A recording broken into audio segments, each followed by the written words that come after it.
So we're gonna do a hard pruning today, but before I do that, I showed people my winter cuttings, my hardwood cuttings, and I want to get them out of the sun because they shouldn't be getting direct sunlight.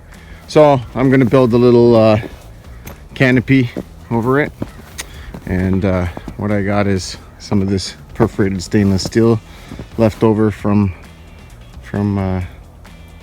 work that they handed to me or gave it to me. So then I got my cutters for that and a bunch of these little 2x4s, and we'll secure it all with the bunch of long screws.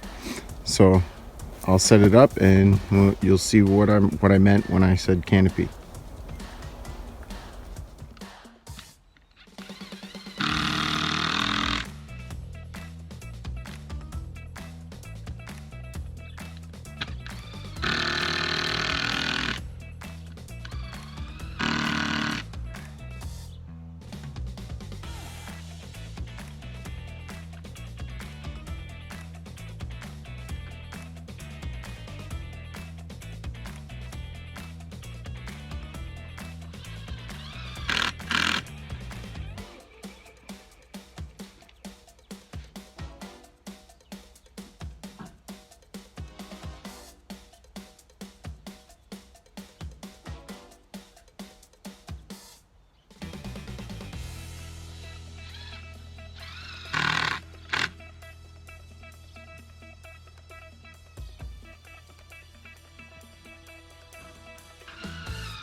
Yeah, that's not the best cut I've ever done. Of course, I cut my finger. So I'm gonna go take care of that, and then I'm gonna get to pruning.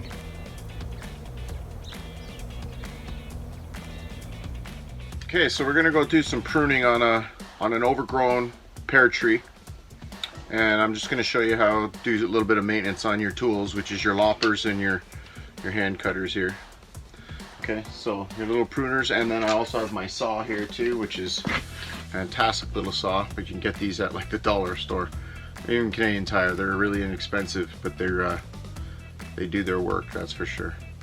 So the first thing we're going to do is I'll show you here is we got some rubbing alcohol. We definitely want to get some rubbing alcohol, clean rag, and I'm also going to sharpen these tools here with this little file. So you have this little fine file. So just give it a couple swipes and it should be good. I won't be able to sharpen the saw, unfortunately. It's okay, so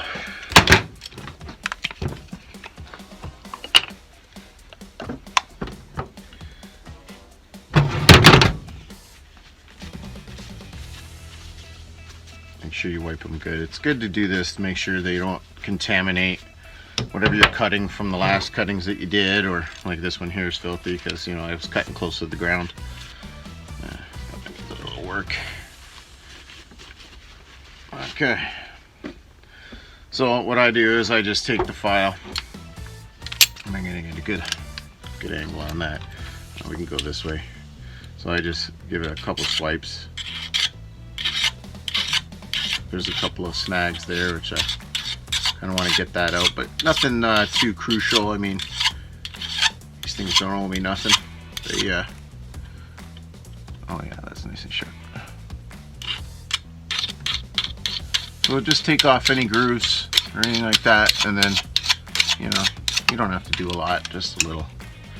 And then you do the same thing with these, is we just give it a couple down the side there. And this is the flat side, so in case there's any burrs that are holding you up on your cut. Get a couple of those, maybe another one or two here.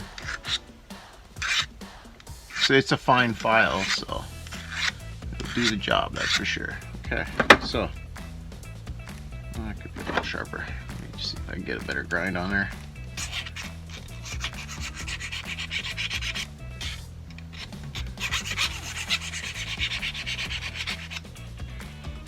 Oh, there we go. All right, just had to kind of give her a little better. All right, so let's get out there and do some pruning. So these are the two main pears that I'd like to definitely do some serious pruning to. It's December, it's Christmas time. Today's Christmas, and it's raining here in southern Ontario. So I'm just going to show you a little picture here, and I'll come up and I'll show you which scaffolding branches we're going to keep, and maybe open up these two pear trees. So the first thing we're going to do when we're doing pruning, especially in the winter or anytime you're going to do it, is remember the 3 Ds.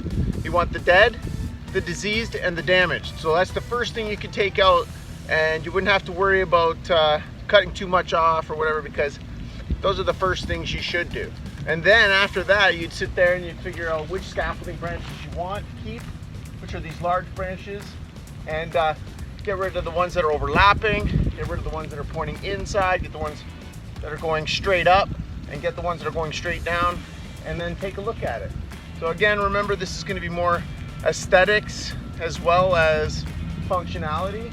So you obviously are going to trim your tree the way you would like to see it. So let's get started. I know I have to get rid of this big branch all the way down to the bottom because there's some serious damage. And then at the bottom, yeah, there's just a lot of broken branches. So there's no point in keeping it. We'll let the other scaffolding branches to the top come over more until we get up there and cut off a few more up there.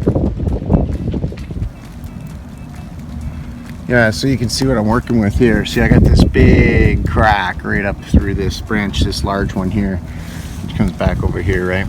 And then it's just in the way of a lot. So we'll get rid of some of this bigger stuff that just shouldn't be here. I should have got to this already, and I should have brought my chainsaw. But I'm gonna dig at it with the saw. It's gonna take me a moment.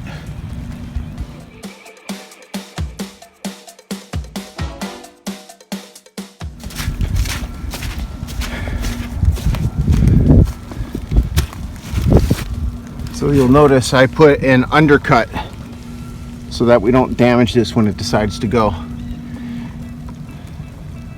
This is definitely going to take me a few minutes to do this by hand.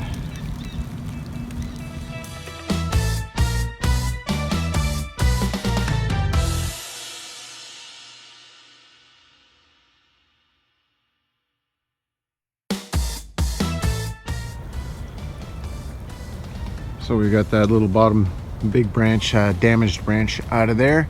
So what I'm going to do is get up into here, and I'm going to cut off some of this big upright stuff, so it's going pretty tall.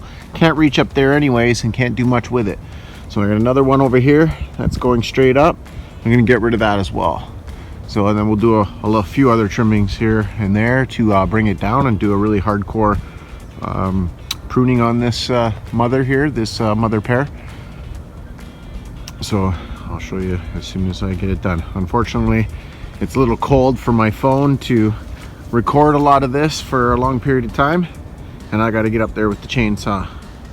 So either way, I mean, we all know if you're going to cut and prune a tree, just make sure that they are slightly angled so the water can run off. And again, look for the 3 Ds: damaged, diseased, and dead. So there's the final product for this year. Next year, if I have to, we'll, you know, maybe just cut these off at the ends of it. They're gonna get pretty long, but you can see how much I took off. This isn't the full pile. There was a bunch of brush already there, but you can see I took out some major growth. So now it's a little shorter too, so I'm gonna start training those branches to kind of umbrella down. That way I can pick the fruit a lot easier. And with any luck, this tree will not die. It's been around for 50 years or so. So yeah, that's the this is the after.